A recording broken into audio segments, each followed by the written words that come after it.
Good evening everyone, welcome to JAIIB CAIIB English Medium channel. Hope you all are doing well. In today's session, we will be talking about your new series related to May 2026 preparation. So I guess you all are aware about this, that we have started the new series for the preparation of May 2026, right? So the preparation of May 2026 is already started in the paid classes. Now on YouTube as well, we have started coming up with the sessions which will help you for practice more questions related to each and every topic of your syllabus, right? This series is going for all the 4 subjects of your IIFS, PPB, AFM, RBWM. All the 4 sessions will be available for you at 6 p.m. to 8 p.m. Monday to Saturday, right? So this will be the channel where you will find all the important sessions, all the basics to advanced level practice sessions on our channel, that is JAIIB CAIIB English Medium. Okay, so today I am starting with the 3rd unit because 2 units have been already covered by us in your increment series. So this is the first series for May 2026 that we are starting, and we have already started, right? I am taking the first class in this series for unit number 3 of yours to the PPB. Okay, so stay connected to the channel and stay connected to the session. If you find any doubt in between the session, do let me know. I will check your doubts and will answer your queries. Okay, so let's start. So first of all, the 3rd unit of your PPB talks about operational aspect of KYC. Now let's talk a little bit about PPB. Principles and practices of banking is your paper 2, right? Total 55 units are there, which are divided in 4 modules A, B, C, D. Module A talks about your general banking, module B talks about functions of bank, module C covers your banking technology, and the module D covers your ethics, right? Smallest module is module D that have only 5 units. After that, it's the smallest module we have C, second smallest module we have C module, which have around 9 units. In number of units, it is comparatively looks like very small module, but the units have a lot of things to be covered, right? And then A and B almost same, they are 21, 20, such kind of units are there. So module A and B covers 41 units of you. Total 41 units are there in module A and B. And definitely 60 to 65% portion of your syllabus is module A and B. And similarly, such kind of paper will be seen by you for your PPB subject, right? So A and B module always been very important for your PPB subject. And if we talk about November 2025 attempt, in November 2025 attempt, maximum questions were case study. Whether it's from module A, B or D, all the 3 modules have a lot of case study questions. Module C is because banking technology do not cover that much case study questions. It covers the technical questions related to the technology. But apart from that, all the remaining 3 modules of your module A, module B and module D, they all have a lot of case study questions. So how to answer such kind of case study questions? By having a conceptual knowledge, by having a legislation knowledge, like in which act, in which section it have been defined, and third, by having your regular experience of banking. Your experience of working in a bank is very much important to clear this subject, that is principles and practice of banking. Okay, do remember that. So let's start. The 3rd unit is actually your operational aspect of KYC. KYC we all are aware about. It's a know your customer. KYC is a know your customer, and KYC talks about that it's a process that every bank, every financial institution have to go through to know their customer, to know the person who want to become their customer. Without going through the KYC process, banks and financial institutions are not allowed to entertain any person as their customer. So KYC is a very important part of banking system, and without this, definitely the customer cannot maintain an account. For the purpose of financial inclusion, a liberal conditions have been made for the KYC, but still after a certain period of time, bank is going to ask the KYC from you. Okay, now let's start with the introduction of the chapter. Let's talk about KYC.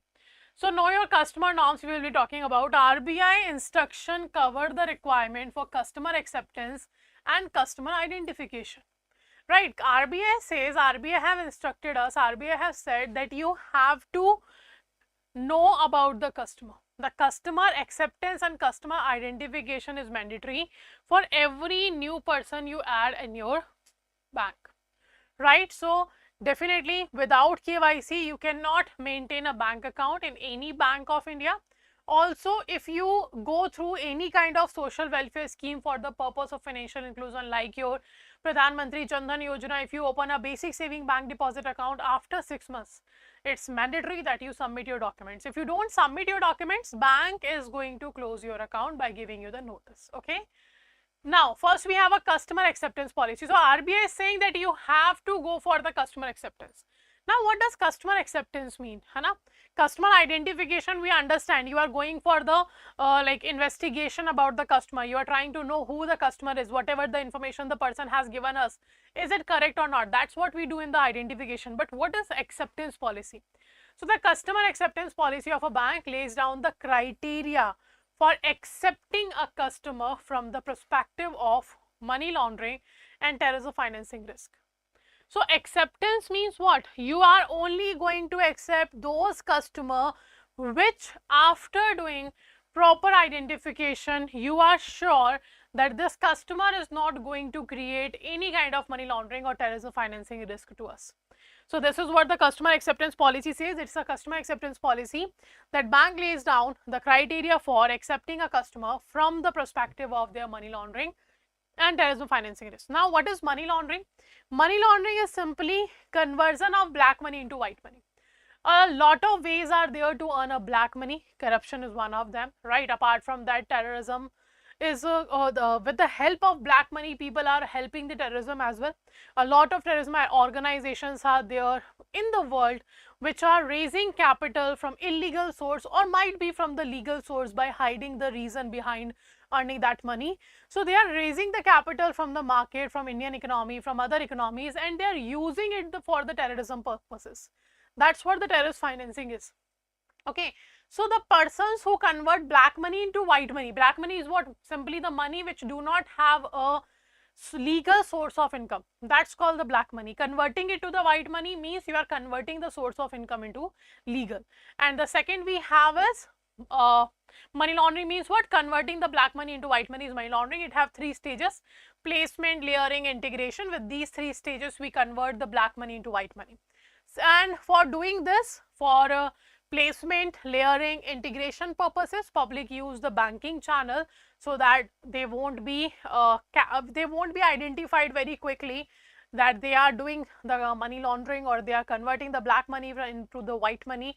So to somehow hide themselves from the law of our country, from the law of other countries, people use banking channel to convert their black money into white money. That's why we do not want people to enter in our bank as a customer who might create a money laundering risk for us. Second, we have terrorism financing risk. Now, terrorism financing is what? Simply, a lot of organizations are there in a different countries and different locations. They are raising money first of all. Okay, they are raising money from different purposes and different person. So those people who sympathize with that organization, like there is certain terrorist organization which have told the people their story that this happened with us or that happened with us or etc. etc. They have told their story about it, and the people who sympathize with them, they actually help them by giving them the monetary help. Okay. So they do what? They first raise money from the people who sympathize them, and that raising money can be done with the help of bank accounts. Second, like the fund transfer processes. After that, they move that money from one location to another, because all over the world people are supporting them, and definitely it's not like all over the world you are going to they are going to create such kind of terrorism activity. So they have a certain places defined, they have a certain offices of there, they have a certain areas, they have been there for a longer period of time. So they move money, whichever they raise from the different countries, different reasons, they move that money to the one location, okay, or multiple location, and after that they use that money. है ना, they store there. Let's say for example 4 cities are there, XYZ. Out of this XYZ, Z is the main city where the organization is based on, and XYZ is the cities from where the sympathizers are giving money. So from the XYZ cities bank account, money will come to the Z cities bank account, right? And they will store it there. And whenever they are going to conduct any kind of terrorism activity from the city Z account, they will withdraw the money and use it. So these are the 4 stages of terrorism financing: raising, moving, using, storing and using. Okay, I will write here the name of your stages. So if I talk about money laundering, the money laundering have 3 stages.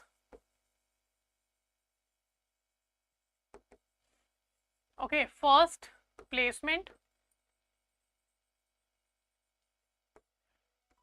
second layering, and third integration. These are the 3 stages of money laundering. Okay, now the stages of terrorism financing: first raising, second moving,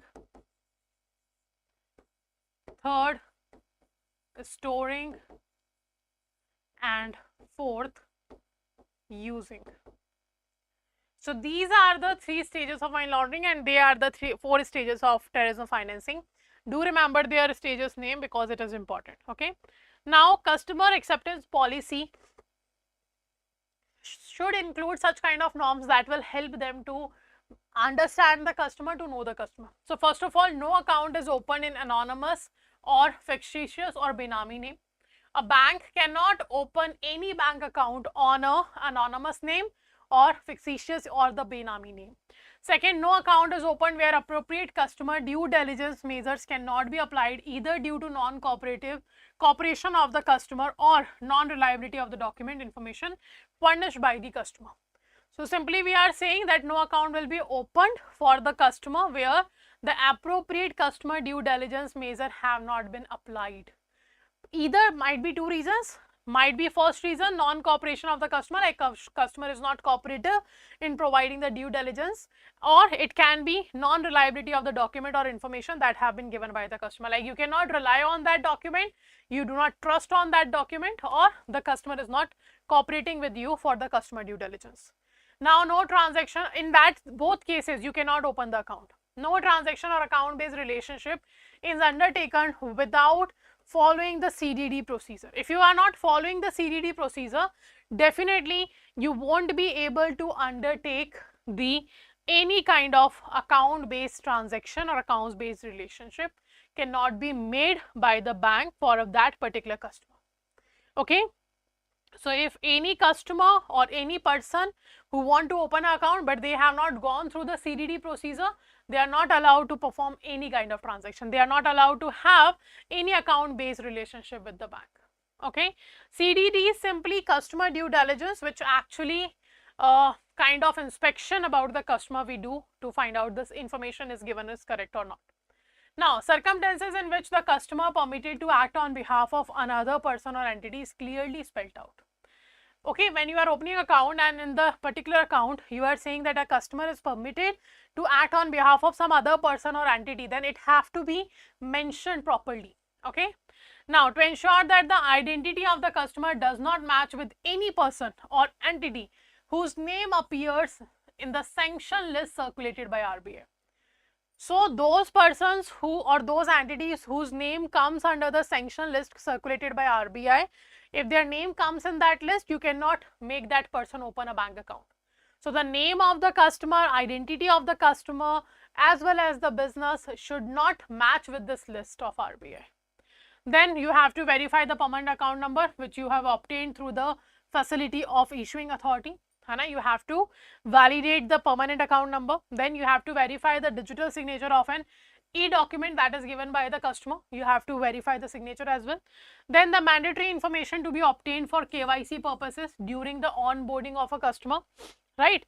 or at the time of periodic updation of the KYC.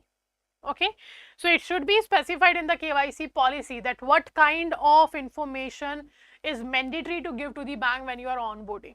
Okay, and any optional or additional information should be obtained with the prior consent of the customer and after the account is opened.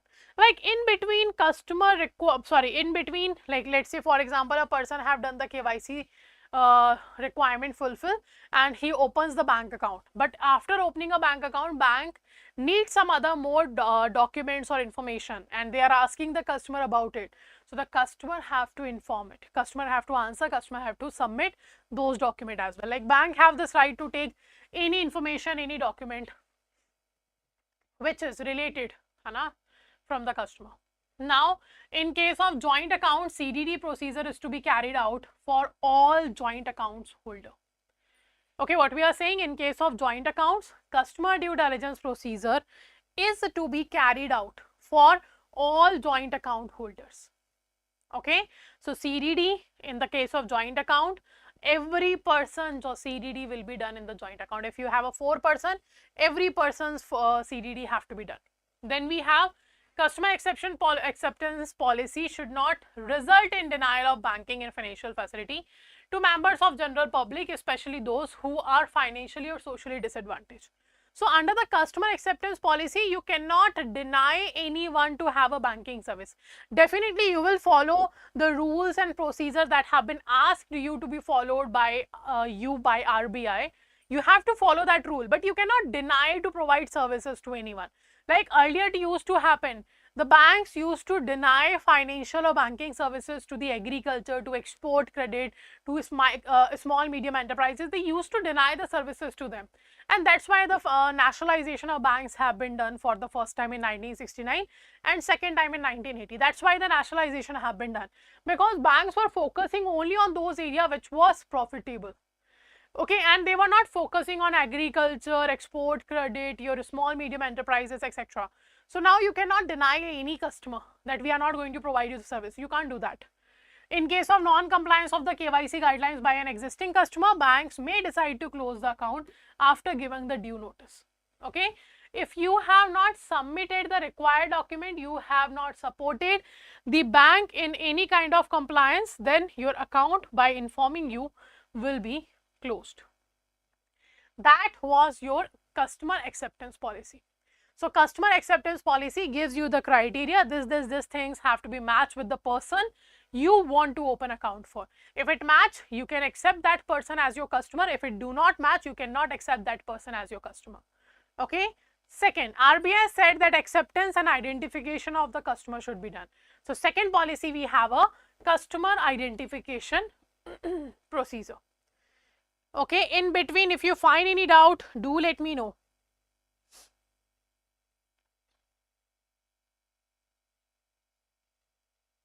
Done? Chalo, next. So customer identification includes identifying and verifying the identity by using reliable independent source document, data or information. So customer identification procedure involves, it can include identifying as well as verifying the identity by using reliable independent source documents, data or information, है ना? So in the customer identification, you can go for identifying, you can go for verifying the identity of the customer, है ना? And how you can do? By asking for reliable and independent documents, by asking the data, by asking the information. So customer identification is required to be done in the following cases. First case, while opening an account or establishing account-based relationship. When you are opening an account of a customer, or if you are making any relationship with the customer, at that point of time, it's very important you go for the customer identification procedure. Okay. Second, undertaking international transfer for non-account holders. If bank is performing any international transfer for the person who do not have a bank account in that bank, for them, you have to go for the customer identification procedure. Then if a doubt arises about authenticity of an existing customer or adequacy or correctness of information about the customer. So a person already become your customer, है you know about the customer person have become your customer already. And at that time everything was okay, but later you get a certain kind of doubt that this person is doing something wrong or might involve money laundering or something like that. In that case, you can go and ask for the information from the customer. Okay, now also next, selling any product including third party product, loading, reloading of prepaid or travel card for value of over 50,000. If you are going for providing these services for the value which is over 50,000, then you also have to go for the covering the customer identification procedure. Also, if you are carrying out a transaction or series of connected transaction which value over 50,000 for a walk-in customer, if you are going for any transaction or series of connected transaction, if you are performing for any customer but the value of that is 50,000, series of transaction means series of connected transaction means they are not transferring, like certain person want to transfer 60,000 rupees, but if he do 60,000 rupees in one transaction, definitely customer identification procedure is required. So what he did, he is actually performing 3 transactions of 20,000. So that's a series of connected transactions. So its value again goes to the 60,000. So then also you have to go for the customer identification procedure. When there is a doubt that a customer account based or walk-in is intentionally structuring transaction below the threshold of 50,000. Like you feel and you have a doubt that because 50,000 and above the customer identification procedure have to be done, that's why the customer is specifically doing the transaction below 50,000. If you have such doubt, then also customer identification procedure is required. Okay, so while you are establishing customer identity verification of document with the issuing authority through any mode of provided by it should also be factored in. So if a bank relies on third party for customer identification procedure, it has to adopt suitable precautionary measures, and the ultimate responsibility is still on the bank onboarding the customer. Like you have hired the third party to do the customer due diligence, customer identification procedure, etc. And they have done the customer identification procedure and they said it is good to go. But if in future something happens, some illegal activity comes forward about that customer, comes in the picture about the customer, then the responsibility have to be taken by the bank. It's no third party have the authority of that. Okay. Next we have customer due diligence. Next we have what? We have a customer due diligence. So customer due diligence is simply you include customer identification and you are also obtaining information about the customer's location, activity, purpose for which they have taken the banking services, etc. So due diligence simply certain kind of inspection. You are doing an inspection about the customer. You are checking the identity of a customer. You are going to get the information about the customer. You are checking where the customer live, what transaction he is doing, what activities, for what purpose he is having a bank account. Such kind of inspection when you do, it's a customer due diligence, and it is very important. Without customer due diligence, you cannot perform further transactions. So depending on the risk received from the customer, the information on nature or business activity, location, mode of payment, volume of turnover, social and financial status, etc. is collected for completing the profile of the customer. Like it depends on what? It depends on risk perceived. Like what kind of risk that customer have. If a person is there, a customer is there who maximum perform the banking transaction in form of cash. Let's say one customer of a bank have a petrol pump and they are getting a lot of cash in the in their business, in their transaction. So they are also coming to the bank with the cash. So they are the high risk customer for a bank. And similarly, we have a middle risk, medium risk customer, low risk customer. So whatever risk category the customer comes, accordingly the customer information will be asked by the bank to perform the customer due diligence. So it depends on the profile of a customer. Like you can see for individual customer what you need. For individual customer, you need customer due diligence. What kind of information is required? Document to be obtained from an individual associated with the bank in any of the under mentioned capacity. First, a person entering in an account based relationship, then you need this document. Second, a beneficial owner of a legal entity customer. If you are a beneficial owner of a legal entity customer, you need this information. An authorized signatory of a legal entity customer, they also need the information. A power of attorney holder of a legal entity customer. Okay. So in all these 4 cases, the customer due diligence of a customer have to be done. And document is definitely Aadhaar number is required. If any benefit or subsidy from the central government the customer is getting in the account, then they do not have to go for the Aadhaar. They are voluntarily providing their Aadhaar number. But if not, they have to provide their Aadhaar number to the bank. Okay, so these are the documents which is required for an individual to perform the customer due diligence. Now, very important point, I guess every one of you is aware about this. The document that have been notified as an official valid document for KYC. There are total 6 documents. PAN card is not an official valid document. Please remember that. Passport, driving license, proof of possession of Aadhaar number, voter's identity card issued by the Election Commission of India, job card that is issued by NREGA, then letter that is issued by the National Population Register. These are the 6 documents which are your official valid document. Again, I am repeating, PAN card is not any more the official valid document. These are the 6 documents which are official valid document and you have to use them. Okay. Now, quickly I will tell you the periodic updation of KYC is required, and for the periodic updation of KYC, if you are going for high risk customer, then periodic updation should be done in every 2 years. For high risk customer, every 2 years periodic updation of KYC is required. For your low risk customer, at least every 10 years you require the periodic updation, and for medium risk customer, every 8 years you require the periodic updation. So KYC periodic updation for high risk customer every 2 years, medium risk customer every 8 years, low risk customer every 10 years. Okay, 2, 8, 10, high, medium, low. Okay, so do remember this. This is the periodic updation of KYC required to be done. Now this we will cover in the another session.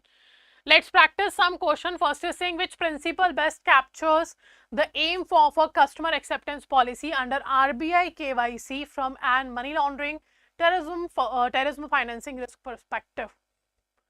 So first statement is saying rely solely on credit score as the determinant of money laundering and terrorism financing risk. Second is saying reject all non-face-to-face customer by default to avoid money laundering and terrorism financing risk. Onboard every customer to maximize financial inclusion regardless of the risk. Accept customers only after risk-based due diligence proportionate to their money laundering or terrorism financing risk. So what do you think? Which one is correct? Which principle best captures the aim of a customer acceptance policy? A, B, C or D?